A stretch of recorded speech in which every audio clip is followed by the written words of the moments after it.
الصلاة والسلام علیک یا نبی اللہ، الصلاة والسلام علیک یا حبیب اللہ، صلی اللہ تعالی علیہ وسلم۔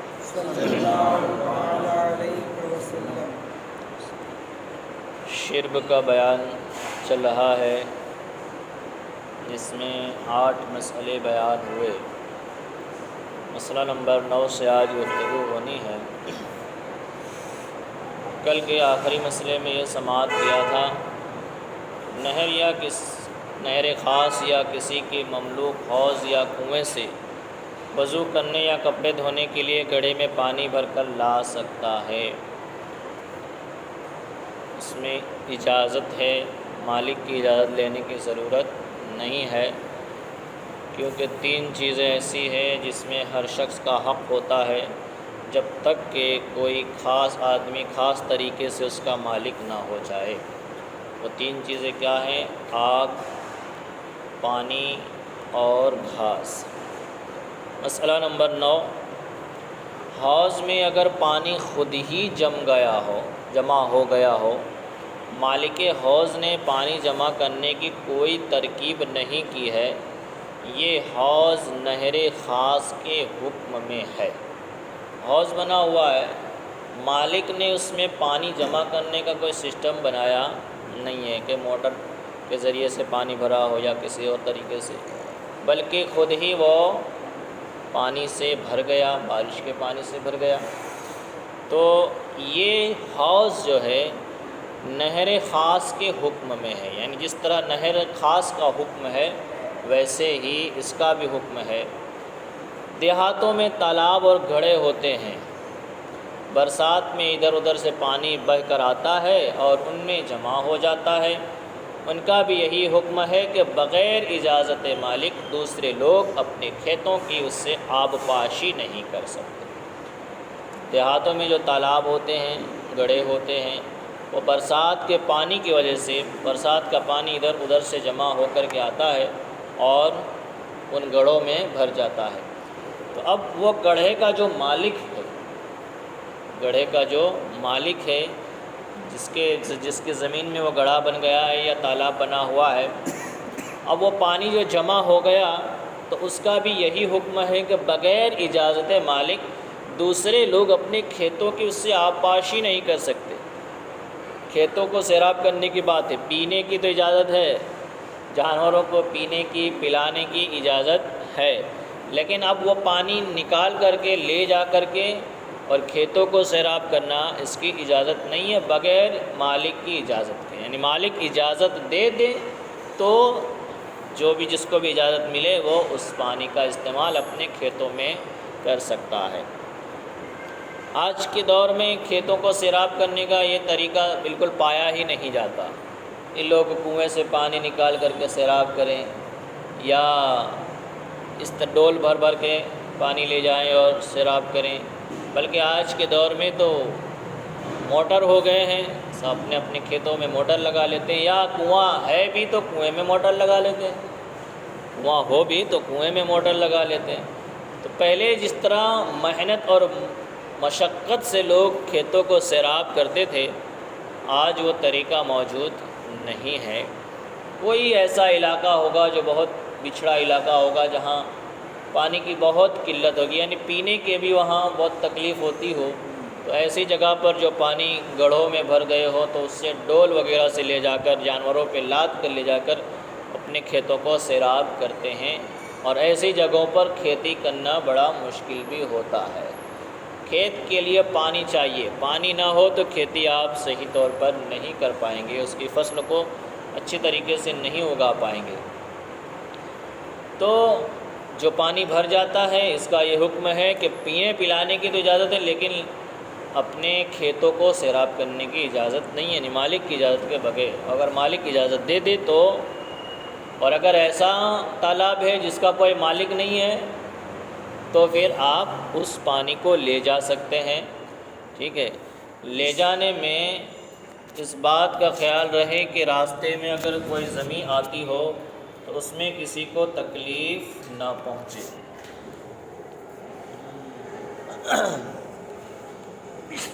مسئلہ نمبر 10، بعض جگہ مکانوں میں حوض بنائے رکھتے ہیں۔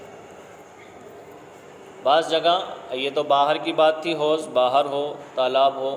اب کچھ لوگ کیا کرتے ہیں، کاٹھیا واڑ کے علاقے میں پایا جاتا ہے، کاٹھیا واڑ نہیں، راجستھان کے علاقوں میں، کہ مارواڑ کے علاقے میں پایا جاتا ہے کہ وہاں لوگوں کو پانی کی قلت ہونے کی وجہ سے وہ اپنے گھر کے علاقے میں ایسا سسٹم بنائے رہتے ہیں کہ بارش کا پانی گرے تو اس حوض میں جا کر کے جمع ہو جائے تاکہ آئندہ میں ان کو کام آئے۔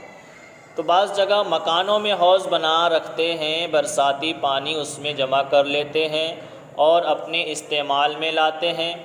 عربی میں ایسے حوض کو سہریج کہتے ہیں۔ ایسا جو حوض کوئی بنا لے اسے عربی میں سہریج کہتے ہیں۔ ہندوستان میں بفضلہ تعالیٰ پانی کی کثرت ہے۔ اللہ کا فضل ہے کہ ہندوستان میں پانی کی کثرت ہے، پانی کی کمی نہیں ہے۔ سہریج بنانے کی ضرورت نہیں ہوتی ہے، مگر جہاں پانی کی کمی ہے بنانا ہی پڑتا ہے، جیسا کہ مارواڑ کے بعض علاقوں میں بکثرت ہیں۔ ایسے حوض مارواڑ کے علاقوں میں بکثرت پائے جاتے ہیں کیونکہ وہ ریگستانی علاقہ ہے، وہاں پانی کی قلت ہوتی ہے۔ یہ پانی خاص اس شخص کی ملک ہے۔ ابھی جو پانی اس نے اپنے گھر میں حوض بنا کر اس میں جمع کر لیا ہے، تو اب اس پانی کا مالک ہے وہ خود خاص، جس کا وہ حوض ہے اس پانی کا وہ کیا ہے، مالک ہے، جس کے گھر میں ہے۔ اور یہ پانی ویسا ہی ہے جیسے کہ گھڑے میں بھر لیا ہو۔ یہ پانی ایسا ہی جیسے گھڑے میں بھر لیا ہو۔ گھڑے میں بھرے ہوئے پانی کا حکم کیا ہے کہ جس نے بھر لیا وہ اس کا مالک ہو گیا۔ اس طرح انہوں نے برسات کا پانی جو ہے حوض میں بھر لیا یا نیچے ٹانکی بنائی انڈر گراؤنڈ اس میں بھر لیا، تو یہ اس کے مالک ہو گئے، وہ جسے چاہیں اجازت دیں اور جسے چاہیں اجازت نہ دیں۔ یہ ایسا ہی حکم ہے جیسے گھڑے وغیرہ میں بھر لیا جاتا ہے کہ بغیر اجازت مالک کوئی شخص اپنے کسی صرف میں نہیں لا سکتا۔ مسئلہ نمبر 11، بارش کے وقت آنگن یا چھت پر پانی جمع کرنے کے لیے تشت یا کنڈا وغیرہ رکھ دیا ہے تو جو کچھ پانی جمع ہوگا اس کا ہے جس نے تشت وغیرہ رکھا ہے۔ کچھ لوگ جن کو کچھ لوگوں کو بارش کے پانی کی ضرورت ہوتی ہے، اور الحمدللہ بارش کا پانی پینا بھی چاہیے کیونکہ یہ قدرتی فلٹر ہو کر کے آتا ہے۔ یہ کھارے پانی سے میٹھا پانی بن کر کے آتا ہے۔ سمندر کا پانی کیا ہوتا ہے، کھارا ہوتا ہے۔ اللہ نے ایسا سسٹم بنایا ہے کہ سورج کی تپش سمندر کے اوپر پڑتی ہے، وہی پانی وراڑ کی بھاپ کی صورت میں آسمانوں پہ جاتا ہے، بادل بنتا ہے، پھر اللہ کے حکم سے جہاں اسے جانا ہوتا ہے وہاں جا کر وہ پانی برس جاتا ہے۔ آپ چیک کر کے دیکھیے گا، آپ یہاں کا انسانوں کا بنایا ہوا فلٹر پانی چیک کیجئے اور اس کے بعد بارش کا پانی چیک کیجئے، آپ کو یہاں کے پانی سے زیادہ لذیذ و بارش کا پانی معلوم ہوگا، میٹھا بھی ہوگا اور آپ کو لذت دار بھی محسوس ہوگا۔ بہرحال کہنے کا مطلب یہ ہے کہ بارش کے موسم میں چھت وغیرہ پر یا اپنے گھر کے صحن میں جو لوگ تشت وغیرہ رکھ کر، یعنی بڑا تھال وغیرہ رکھ کر کے یا کنڈا رکھ کر کے جو پانی بھر لیتے ہیں اور اس میں جو پانی جمع ہو جائے گا تو وہ پانی اس شخص کا ہوگا جس نے وہ گڑھا یا کنڈا یا تشت وغیرہ تھال وغیرہ رکھا ہے۔ دوسرا شخص اس پانی کو نہیں لے سکتا۔ جس نے رکھا ہے اس پانی کا مالک وہ ہے، دوسرا شخص اسے نہیں لے سکتا۔ اور اگر پانی جمع کرنے کے لیے تشت نہیں رکھا ہے تو جو چاہے لے لے، اس کو منع نہیں کیا جا سکتا۔ برتن وغیرہ نہیں رکھا بس، بلکہ ایسے ہی چھت پر پانی جمع ہو گیا، تو پانی جو جمع ہو گیا چھت کے اوپر، تو اس پانی کو ہر کوئی استعمال کر سکتا ہے، دوسرا بھی استعمال کر سکتا ہے۔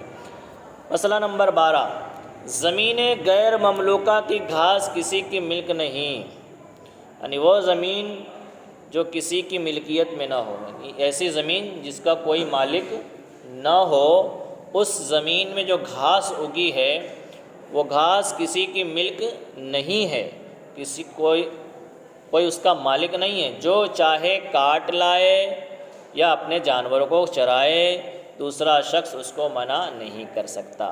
یہ گھاس دریا کے پانی کی طرح سب کے لیے مباح ہے، یعنی جائز ہے۔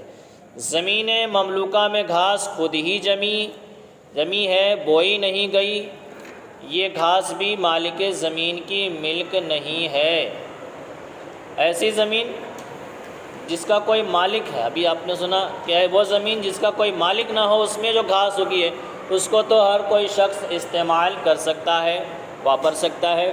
لیکن ایسی زمین جس کا کوئی مالک ہے، اس کے اندر گھاس اپنے آپ جم گئی، اس کو بویا نہیں گیا، گھاس کو بویا نہیں گیا بلکہ اپنے آپ جم گئی ہے، بوئی نہیں گئی ہے، تو یہ گھاس بھی مالک زمین کی ملک نہیں ہے۔ یہ گھاس بھی جس کی زمین ہے اس گھاس کا مالک نہیں ہے، کیونکہ یہ اپنے آپ اگی ہے، اسے خاص طور پر اگایا نہیں گیا ہے۔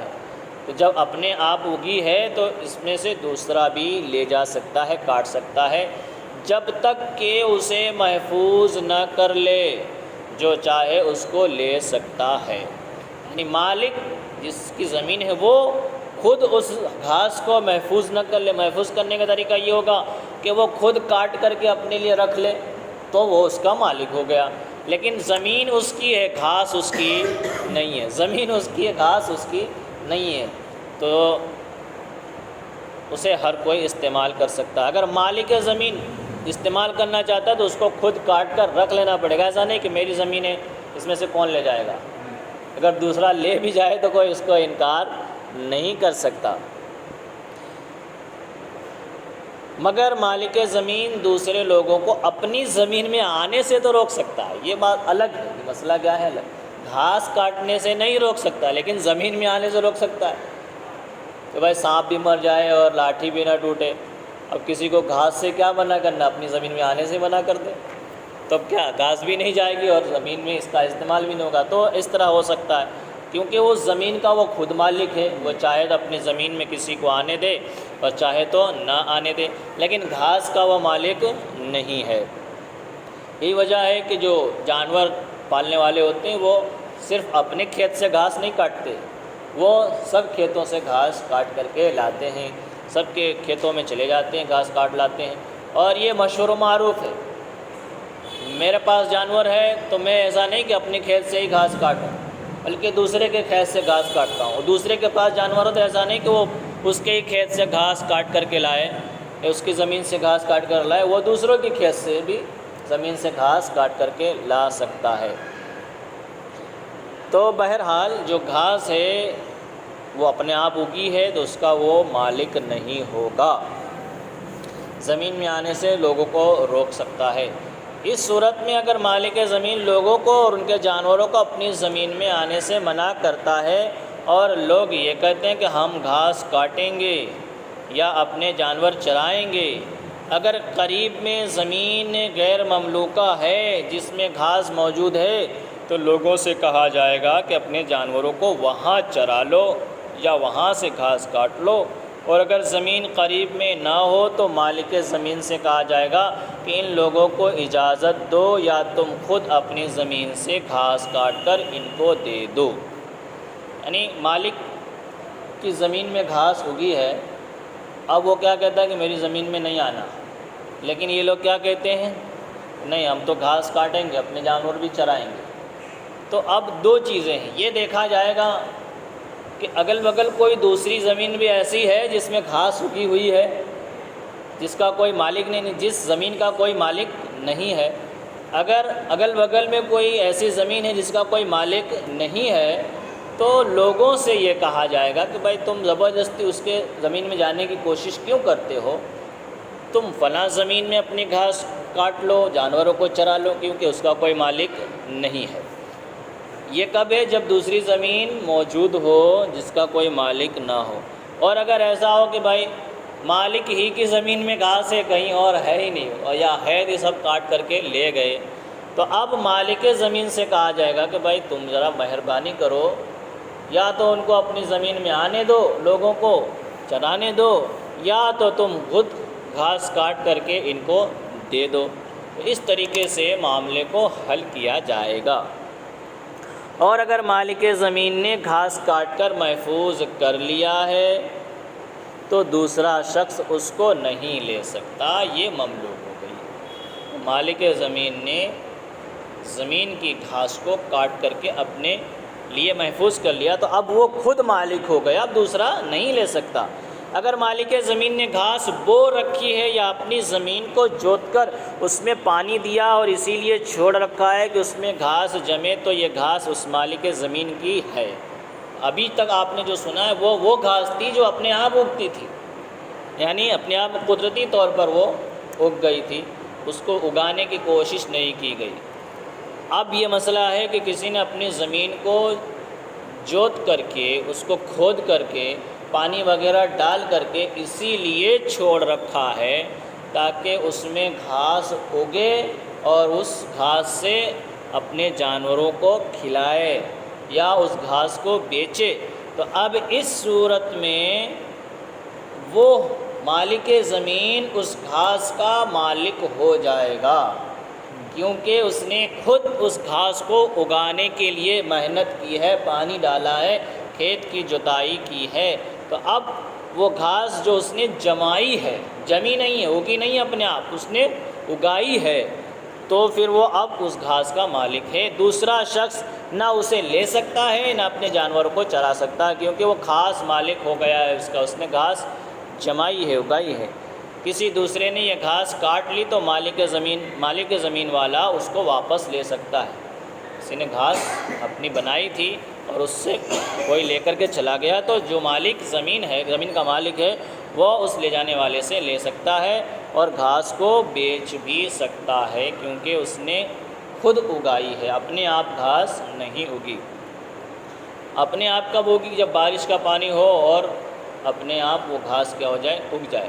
تو زمین کا کوئی بھی پودا نکلتا ہے وہ تو اللہ کے حکم سے ہی نکلتا ہے، لیکن اس کا ایک ذریعہ ہوتا ہے، ذریعہ ہوتا ہے کہ ایک آدمی نے محنت مزدوری کر کے کھیت میں بویا تب اگا، اور یہ کہ کھیت میں اپنے آپ اگ گیا، تو محنت مزدوری کیا ہے جو، اس کی وجہ سے وہ کیا ہوگا، اس کا مالک ہو گیا ہے۔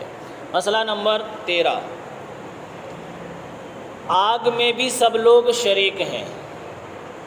پانی کی بات ہوئی، گھاس کی بات ہوئی، اب آگ کی بات ہے کہ آگ میں بھی سب لوگ شریک ہیں، دوسروں کو منع نہیں کر سکتا۔ یعنی اگر کسی نے میدان میں آگ جلائی ہے، میدان میں آگ جلائی ہے تو جس کا جی چاہے تاپ سکتا ہے، جس کا جی چاہے اس آگ سے تاپڑی کر سکتا ہے، اپنے کپڑے اس سے سکھا سکتا ہے، اس کی روشنی میں کام کر سکتا ہے، مگر بغیر اجازت اس میں سے انگارہ نہیں لے سکتا۔ بغیر اجازت اس میں سے آگ جو جل رہی ہے لپٹ، اس کی گرمی سے فائدہ اٹھا سکتا ہے، لیکن جو انگارے اس نے لکڑیاں جمع کر رکھا ہے ان انگاروں کو نہیں لے جا سکتا۔ اگر کسی نے اس میں سے تھوڑی سی آگ لے لی کہ بجھانے کے بعد اتنے کوئلے نہیں ہوں گے جن کی کچھ قیمت ہو، تو اس سے واپس نہیں لے سکتا۔ اب یہاں پہ مطلب یہ بتا رہے ہیں کہ آگ جل رہی ہو، اب کسی کو آگ جلانے کی ضرورت ہو تو تھوڑی سی آگ اس میں سے لے لے تاکہ اس سے دوسری آگ جلائی جا سکے، اور وہ اتنا ہی لے کہ اگر وہ جل کے خاک ہو جاتا ہے، یعنی وہ لکڑی جل جاتی پوری، تو اس سے اتنے کوئلے نہیں ہوتے جس کو بیچا جا سکے، بس تھوڑے سے کوئلے ہوتے، راکھ ہو جاتی، تو وہ لے جا سکتا ہے۔ اور اگر اتنی آگ بغیر اجازت لے لی کہ، اور اتنی آگ کو، جو تھوڑی سی آگ کو عادتاً کوئی منع بھی کرتا نہیں ہے۔ کچھ دیہات کے علاقوں میں ایسا ہوتا ہے کہ ایک جگہ آگ جلتی ہے تو اب چونکہ کیروسین، نئی آگ جلانے کے لیے کیروسین، گھاس تیل کی ضرورت پڑے گی، تو یا گھاس پھوس کی ضرورت پڑے گی، تو وہ لوگ کیا کرتے ہیں، دوسرے کے یہاں سے جلا ہوا کنڈا لے آتے ہیں اور اپنا ایک اکھا کنڈا دے کر کے آتے ہیں۔ تو جلا ہوا کنڈا جب لائیں گے یا جلی ہوئی لکڑی لائیں گے تو اس لکڑی سے اپنے گھر کی آگ کو جلدی سے جلا لیں گے اور وہ جل جاتی ہے۔ لیکن ابھی تو فیسیلٹی ہو گئی ہے، گیس آ گیا ہے، دیہاتوں میں بھی گیس آ گیا، فوراً لائٹر جلایا، اور پہلے لوگ پھونک مار کے کھانا بناتے تھے، یہاں تک کہ وہ دھواں جو ہے، کھانے ان کی ناکوں میں بھی گھس جاتا تھا، آنکھوں سے آنسو بھی جاری ہو جاتے تھے، بڑی محنت سے کھانا بنتا تھا، ابھی تو بڑی آسانی سے بن جاتا تھا، پہلے جب محنت سے بنتا تھا تو اس میں لذت بھی ویسی ہوتی تھی۔ چولہے کے اوپر کا پکایا ہوا کھانا اور گیس کے اوپر کا پکایا ہوا کھانا دونوں میں ڈیفرنس ہوتا ہے، فرق ہوتا ہے لذت کے اعتبار سے۔ تو بہرحال یہ کیا ہے، فیسیلیٹی تو ہو گئی لیکن وہ برکت نہ رہی۔ تو بہرحال کہتے ہیں انگارہ اتنا لیا کہ جس سے کوئی عام طور پر منع نہیں کرتا، تو اتنا لے سکتا ہے کہ اس کو عادتاً کوئی منع نہیں کر سکتا۔ اور اگر اتنی زیادہ آگ لے لی کہ بجھنے، اگر جتنی آگ لی ہے اس کو اگر بجھایا جائے تو اس سے بہت سارے کوئلے بن سکتے ہیں، اور وہ کوئلے وہ آدمی بیچ سکتا تھا، تو اتنا سارا اٹھا کر کے چلا گیا تو ان کوئلوں کی قیمت ہو سکتی تھی، تو جس نے آگ جلایا ہے، جو اس کا مالک ہے، وہ اس آگ کو واپس لے سکتا ہے جب زیادہ لے کر کے جا رہا ہو تب۔ مسئلہ نمبر 14، اور یہ اس کا آخری مسئلہ ہے، کنویں یا حوض یا نہر خاص کے پانی سے روکتا ہے اور اس شخص کو روکا گیا پیاس سے ہلاکت کا اندیشہ ہے یا اس کے جانور کے ہلاک ہونے کا ڈر ہے، تو زبردستی پانی وصول کرے، نہ دے تو لڑ کر لے، اگرچہ ہتھیار سے لڑنا پڑے۔ ظاہر بات ہے، اب جب انسان کی جان جا رہی ہو، پیاس لگی ہو، جانور مر رہا ہو، تب تو زبردستی بھی کرنے کی اجازت ہے نا شریعت میں۔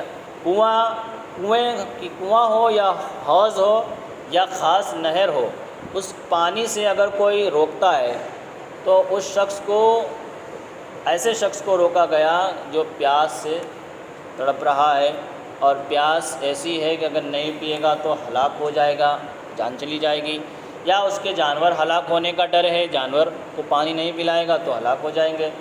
تو ایسی صورت میں ہلاکت کی وجہ سے، مجبوری کی وجہ سے پانی کو زبردستی وصول کیا جا سکتا ہے، لیا جا سکتا ہے۔ اگر نہ دے، زبردستی بھی نہ دے تو لڑنے کی بھی اجازت ہے، لڑ کر کے وہ پانی وصول کرے اور اپنی جان بچائے، اپنے جانوروں کی جان بچائے۔ اور اگرچہ ہتھیار سے لڑنا پڑے، اور برتن میں جمع کر رکھا ہے تو اس میں بھی لڑ کر وصول کرنے کی اجازت۔ کسی نے برتن میں بھر کے رکھا ہے اور پانی پینے کو نہیں دے رہا ہے، اور مرنے والا مر سکتا ہے، پیاسا آدمی مر سکتا ہے، تو مگر یہاں ہتھیار سے لڑنے کی اجازت نہیں، تو یہاں جس نے برتن میں پانی بھر رکھا ہے، ایسے شخص سے ہتھیار سے لڑنے کی اجازت نہیں ہے، بس زبان سے لڑنے کی اجازت ہے، اور اس میں بھی گالی گلوچ نہ بکے۔ اور یہ حکم اس وقت ہے کہ پانی اس کی حاجت سے زائد ہے۔ کب؟ جس کے پاس پانی ہے اس کی ضرورت سے زیادہ پانی ہے۔ اب ایسا ہوا کہ جس شخص کو پیاس لگی ہے اس کے پاس تو پانی نہیں ہے، اور جس کے پاس پانی ہے وہ اتنا ہی پانی ہے کہ جس سے اس کی جان بچ سکتی ہے، جس سے اس کی جان بچ سکتی ہے۔ اب چھیننے کی اجازت نہیں ہے۔ ہاں، اگر ایک گلاس پانی ہے تو دونوں کی جان بچانی ہے تو تھوڑا تھوڑا دونوں پی لیں، تو اسی میں کیا ہے، بھائی چارگی ہے۔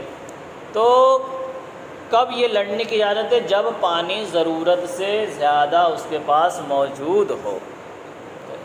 یہی حکم مخمصہ کا بھی ہے۔ مخمصہ یعنی اب بالکل حالت بیزار ہے، بھوک اتنی لگی ہے کہ اگر نہیں کھائے گا تو مر جائے گا، اور حلال چیز ہے نہیں تو حرام کھانے کی اجازت ہے، اسے مخمصہ کہتے ہیں۔ مخمصہ کا مطلب اب کوئی چیز اس کے پاس نہیں ہے جس سے اپنی بھوک اور پیاس کو مٹا سکے، تو اب اس کو بھوک سے ہلاکت کا اندیشہ ہے اور دوسرے کے پاس حاجت سے زائد کھانا ہے، تو ایک آدمی مر رہا ہے اور ایک آدمی کے پاس ضرورت سے زیادہ کھانا ہے اور اس کو نہیں دیتا ہے، تو ایسی صورت میں لڑ سکتا ہے، مگر ہتھیار سے لڑنے کی اجازت نہیں ہے۔ بہرحال خلاصہ کلام یہ ہے کہ انسان کی جان پر بنی ہو یا جانور کی جان پر بنی ہو، اور کسی کے پاس پانی یا کھانا موجود ہو اور اس کی ضرورت سے زیادہ ہو اور مانگنے پر بھی نہ دیتا ہو، تو زبردستی لینے کی اجازت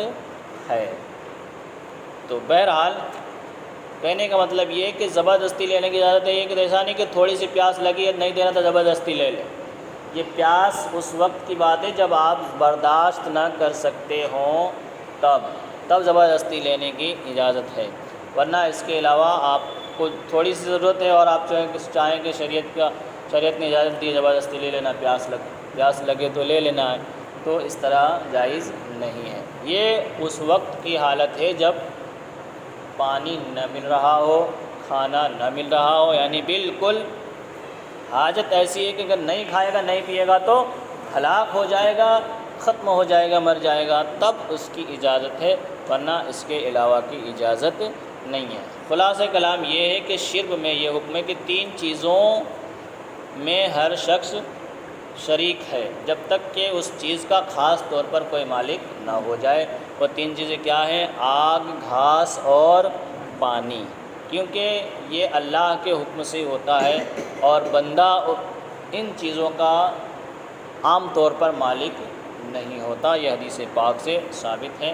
اب انشاءاللہ یہ بیان یہاں پہ ختم ہوا، آگے اشربہ کا بیان آتا ہے، یعنی پینے کی چیزیں جو ہیں، شراب ہے، پانی ہے، گنے کا رس، یعنی اس کے علاوہ جو بھی ہے پینے کی چیز میں ساری چیزیں آ جائیں گی، شربت، کولڈ ڈرنک سب آ جائے گا، اس کے تعلق سے گفتگو ہوگی انشاءاللہ۔ اللہ تبارک و تعالیٰ کی بارگاہ ہمیں دعا ہے کہ مولا جو کچھ بھی بیان ہوا اسے ہمیں سمجھنے کی توفیق عطا فرما، علم کی لازوال دولت سے مالا مال